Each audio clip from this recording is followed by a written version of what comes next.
They say a woman without friends walks alone.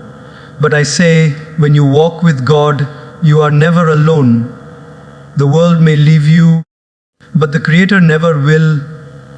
My sisters, life will test you. There will be days when your phone doesn't ring, when no one checks on you, when people you trusted slowly drift away.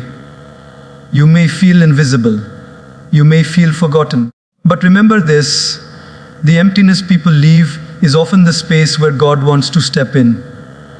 Sometimes, He removes the noise so you can finally hear His voice. You are not defined by who stays or leaves in your life. You are defined by the one who created you. And if you carry faith, self-respect, and inner strength, you will never truly walk alone. In life, my friends, we often spend so much energy trying to make people like us. We adjust our words, we hide our true feelings, we do favors, we give our time, and sometimes we even compromise our values, all because we fear losing the approval of others. But let me tell you something important. Human approval is like the wind. It changes direction every day. The same people who praise you today may criticize you tomorrow. The same friends who stand beside you in your good times may suddenly disappear when you stumble. That is the nature of this world. It is temporary, unpredictable, and often conditional. But God's presence, that is different. God's love does not depend on your status, your beauty, your success, or your social circle. He doesn't need you to perform to earn His care. When you wake up in the morning, He gives you breath. When you fall asleep at night, He gives you rest. When you fail, He gives you another chance. And even when you turn away from Him, His mercy still follows you. Isn't it strange how we run after the opinions of people who may forget us in a few days, but we ignore the one who remembers us every moment of our lives? Let me share a simple example from daily life. Imagine you have a friend who only calls you when they need something. They don't ask how you are, they don't check in, and they never celebrate your successes. But the moment they want help, they expect you to be there. Would you call that true friendship? No. Yet isn't that how many of us treat God? We remember Him only when we are in trouble, only when we are desperate, and then when life becomes comfortable again, we forget Him. And still He stays. Still He listens. Still He waits for you to turn back. When you make God's presence your foundation, people's approval becomes just a bonus, not your fuel for living. You stop feeling insecure when someone doesn't like you. You stop chasing validation from those who don't value you. Because deep down, you know if God is with you, you lack nothing. If the Creator of the universe thinks you are worthy, then no human opinion can make you unworthy.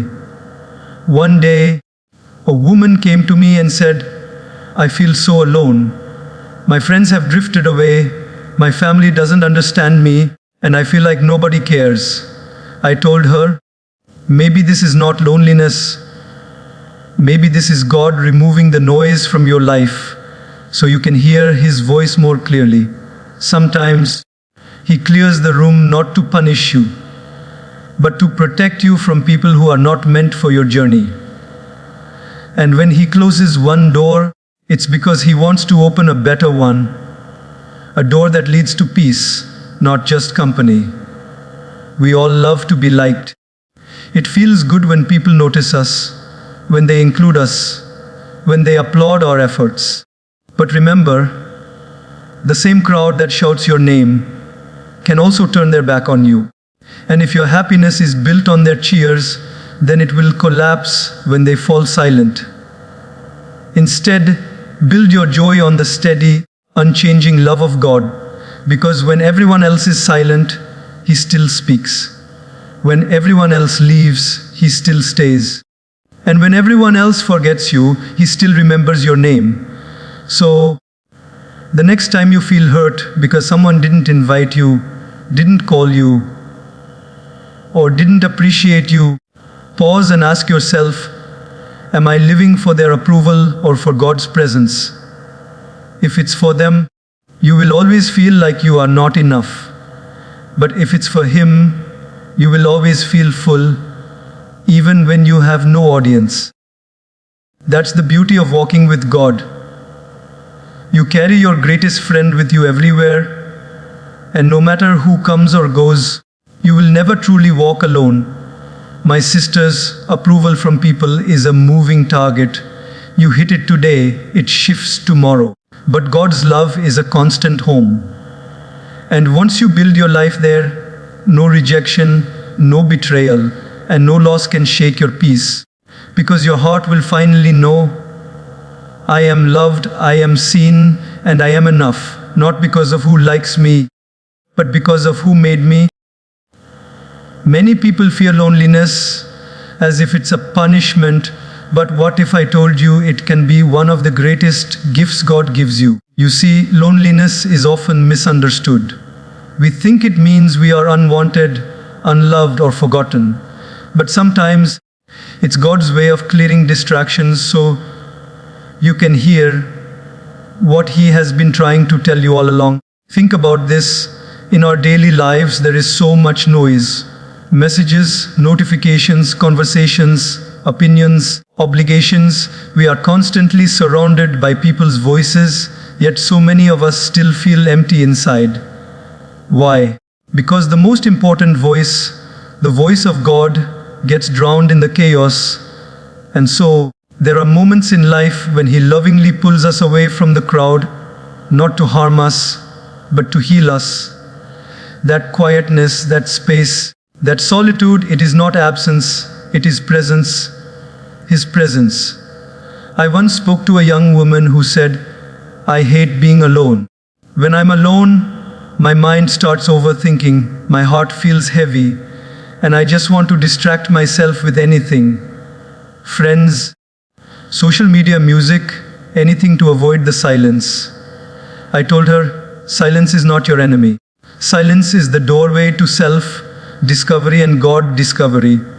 If you keep running from it, you will keep running from yourself.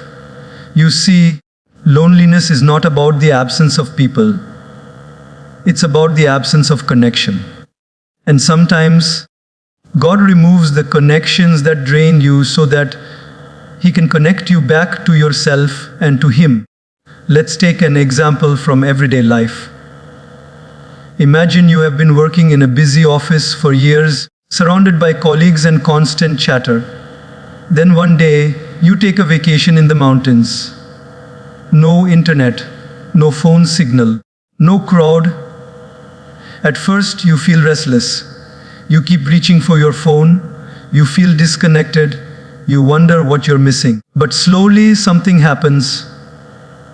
You notice the sound of the wind. You see the beauty of the sky. You breathe deeper. You sleep better. And you realize this peace was always available, but you were too surrounded by noise to notice it. That is exactly what God does with loneliness. He takes you away from the crowd so you can remember the beauty of your own soul. Many of us are scared of being alone because we think it means something is wrong with us. But what if it means something is right? Maybe you are being set apart for a season of preparation. Maybe God is building strength in you that can only grow in silence. A tree does not grow its roots in the middle of a storm. It grows them in stillness, deep underground where no one can see. In the same way, your roots of faith, resilience, and self-love grow strongest in the hidden seasons, away from the applause, away from the opinions, away from the spotlight. I remember reading once that the caterpillar transforms into a butterfly in a cocoon, alone.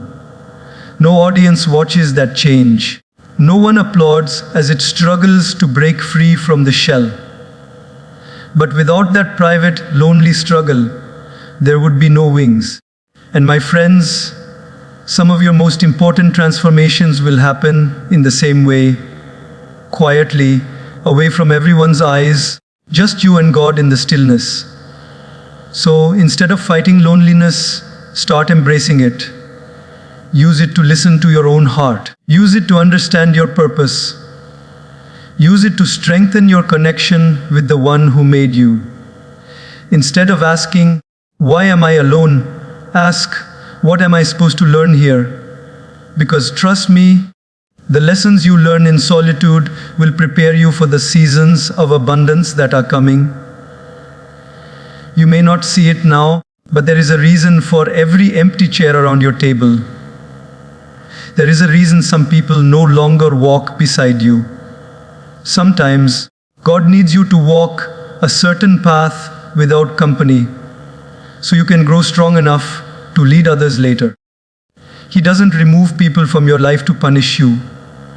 He removes them to prepare you. And when the time is right, He will bring the right souls into your life, not just to fill your time, but to fill your heart in the way He intends. So the next time you feel that ache of loneliness, remember this: you are not abandoned, you are being called. Called to rise, called to heal, called to grow. And when you answer that call with faith instead of fear, you will discover that you were never truly alone at all. The world may have stepped back, but God has stepped closer.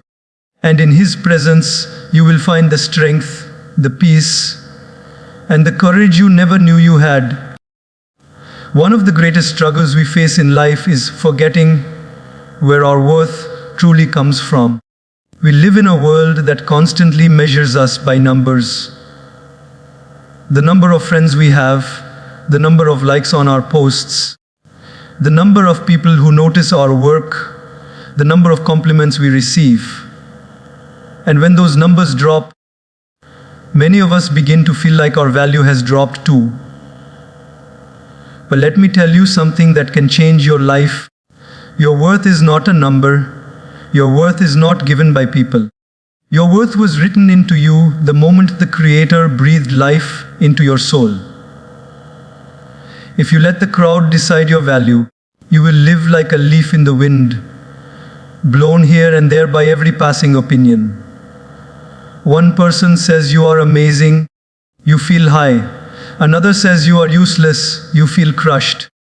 Your emotions go up and down like a seesaw because you've given in other people the power to define you. But what if you took that power back? What if you decided that only the one who made you has the right to decide your worth? Imagine the freedom that would bring. You would no longer be desperate for approval. You would no longer crumble at criticism. And you would no longer compare your life to someone else's highlight reel. Let me share an example from daily life. Think of a diamond.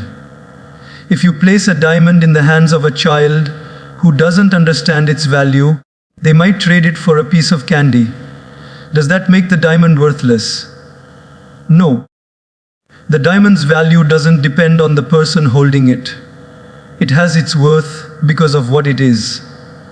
In the same way, when someone fails to see your value, it doesn't mean you have none. It simply means they are not the right person to recognize it. And if you forget that, you will spend your whole life trying to prove yourself to people who are not capable of appreciating you. I once spoke to a woman who told me, "I feel invisible. No matter how much I do for others, it's never enough. They always find fault, they always compare me, they never truly see me." I looked at her and said, "That's because you are trying to be enough for people who will never be satisfied. Stop trying to meet their standards. Start living by God's standards.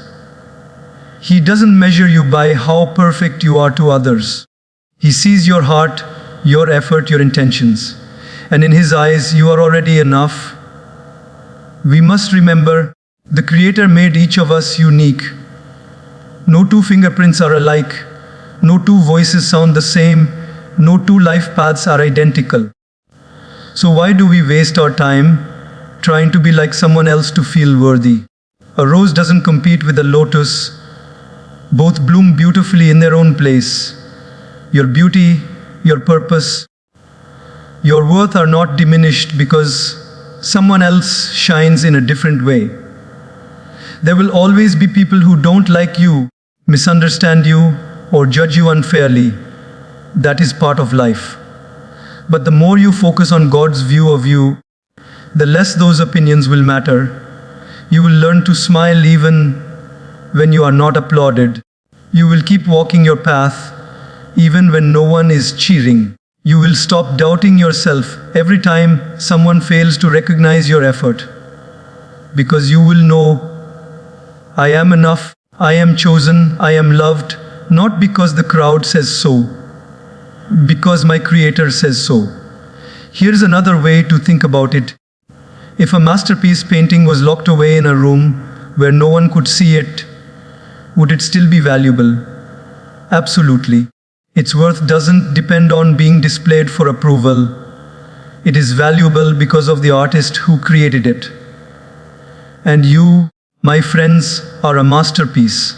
Whether people notice you or not, your value remains because the greatest artist of all time designed you with care and purpose. So, I ask you today, whose opinion are you living for? The crowd's, which changes with the weather, or God's, which is steady and eternal? When you live for the crowd, you will always be exhausted, chasing the next bit of validation. But when you live for God, you will finally rest in the truth that you are already enough. You will stop needing people to approve of your every move, and you will start walking boldly in your own lane. Never forget this. The world might put labels on you, but those labels are temporary. The label God has placed on you is permanent, beloved, worthy, enough. And the moment you believe that deep in your heart, you will stop begging for a seat at someone else's table. You will realize that God has already prepared a table for you, and the only approval you need to sit there is His. And once you truly embrace that your life will never feel small again, we live in a time where popularity is often mistaken for value. The more followers, the more likes, the more people know your name, the more important you must be, right? But let me tell you something that will challenge this idea. Numbers do not equal depth. You can have hundreds of people around you and still feel lonely. You can have a list of contacts longer than your arm and still have no one to truly call when your heart is breaking. And you can have a social media profile filled with smiling faces and still feel like no one really knows you. Popularity is like a spotlight. It looks bright from a distance, but it fades the moment you step off the stage. Depth, on the other hand, is like the sun, steady, consistent, and warm no matter where you are. Depth is about having relationships that go beyond surface level smiles and polite small talk. It's about having people in your life who see your soul, not just your face. It's about choosing a small circle that truly cares, rather than chasing a large crowd that barely notices when you're gone. Let's take an example from daily life. Imagine you are sick in bed for a week.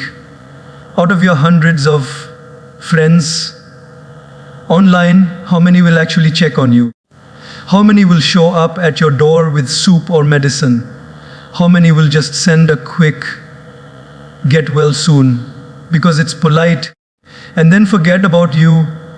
That is the difference between popularity and depth.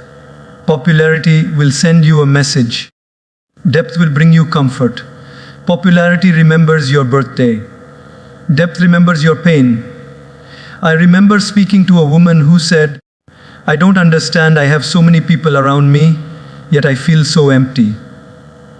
I asked her, when was the last time you had a real, honest conversation where you didn't have to hide your true feelings? She paused and then she said, "I can't remember." That's the problem. We can be surrounded by people and still starve for connection. And in that emptiness, we sometimes try to fill the gap by adding more people, thinking quantity will fix what only quality can heal. Choosing depth over popularity requires courage. It means being willing to walk away from shallow relationships that drain you, even if it means having fewer people in your life. It means valuing the one friend who truly listens over the 50 who only talk. It means knowing that your worth is not determined by how many people recognize your name, but by how many people truly know your heart.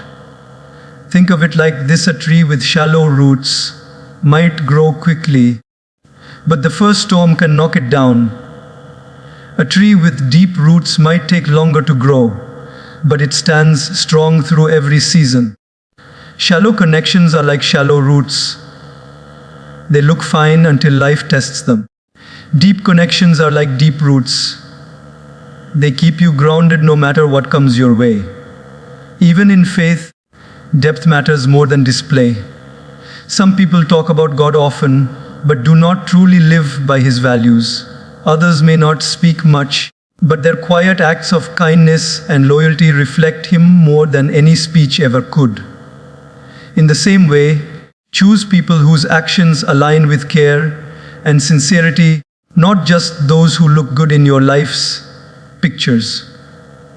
You might be thinking, but won't choosing depth over popularity make me feel lonely?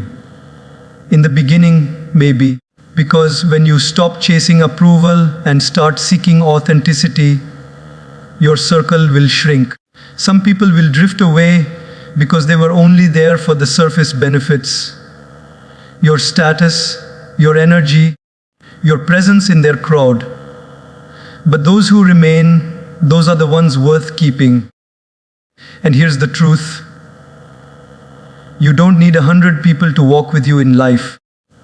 You only need a few who will walk through anything with you. So stop measuring your value by the size of your audience and start measuring it by the strength of your connections.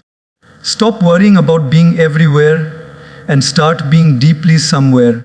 Stop collecting acquaintances and start building relationships that feed your soul. Because in the end, when the noise of the crowd fades, the depth of your connections will be the thing that keeps your heart warm. One day, you will realize that the most important moments in your life were not the ones shared with the most people, but the ones shared with the right people. It won't matter how many people liked your picture.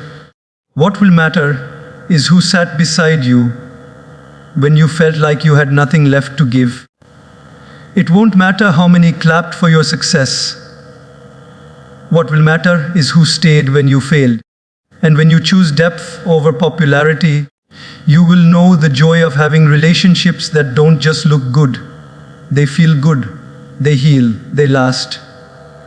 So my friends, choose depth, because popularity fades, but depth will carry you through every season of life with strength, peace, and love that no crowd can ever replace. Solitude is often seen as an emptiness, a gap we are desperate to fill. Many people treat it like a problem to solve instead of a gift to embrace. But solitude, when used wisely, can become one of the greatest tools for strengthening your faith and building your inner life. It is in those quiet moments, away from the demands of the world, that you can finally hear your own soul. And more importantly, you can hear the voice of the one who created it. Think about it. The busiest places in the world are often the loudest. Markets, offices, social events, city streets, they are full of noise, distraction, and constant motion. It's easy to get swept away in that current, moving from one task to another without ever pausing to ask yourself, am I even going in the right direction? Solitude is that pause. It's the stillness that allows you to step out of the current and see where the water is carrying you.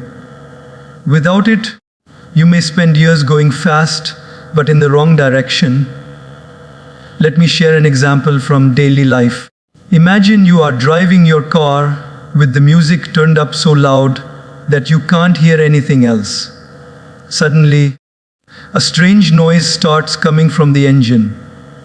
You won't notice it until you turn the music down and listen carefully. In the same way, life's noise often hides the signals God is sending you: warnings, guidance, encouragement. Solitude turns the volume down so you can hear what really matters. Many people fear being alone because they confuse solitude with loneliness. Loneliness is a feeling of emptiness. Solitude is a choice for fullness. Loneliness drains you, solitude can fill you. If you use it to connect with your faith, when you choose to spend time alone in reflection, prayer, or simply sitting in gratitude, you create a space where God can meet you without competition for your attention. And in that sacred space, you start to understand things that were hidden in the rush of life. I once met a woman who told me she hated Sundays because they were the quietest day of her week. She felt restless without constant activity. I suggested that instead of running from that quiet, she should sit with it. She began spending a few minutes each Sunday in stillness, no phone, no TV, no distractions. At first, she found it uncomfortable. But over time, she said, I started hearing my own thoughts more clearly. I began realizing what I truly wanted in life. And in that stillness, I began to feel God's nearness in a way I never had before. This is the power of solitude. It strips away the noise so you can return to what is essential: your relationship with the Creator. It allows you to be honest with yourself about your strengths, your weaknesses, your fears, and your dreams. It gives you the space to realign your heart with your values and your steps with your purpose. Even nature shows us the value of solitude. Rivers carve deep valleys over centuries, not in the chaos of storms, but in the steady, quiet flow of water. Mountains grow slowly in silence, far from the noise of human life. Seeds transform into trees in the still darkness of the soil. And in the same way, your soul grows strongest not in the spotlight of constant attention, but in the unseen moments you spend alone with God. When you use solitude to strengthen your faith, you stop fearing it. Instead of thinking, no one is here for me, you begin to think, God is here with me. Instead of asking, why am I alone?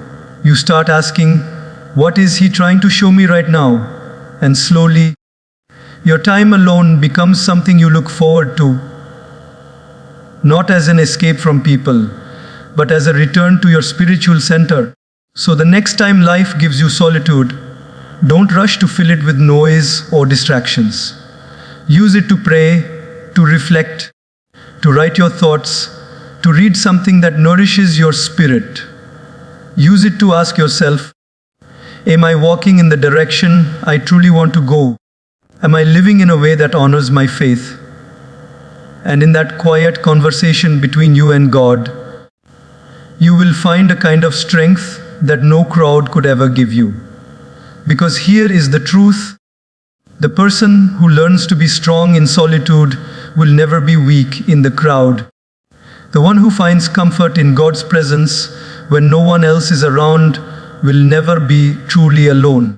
Solitude is not the absence of company, it is the presence of clarity, faith, and peace. And once you discover its power, you will carry that strength with you into every season of your life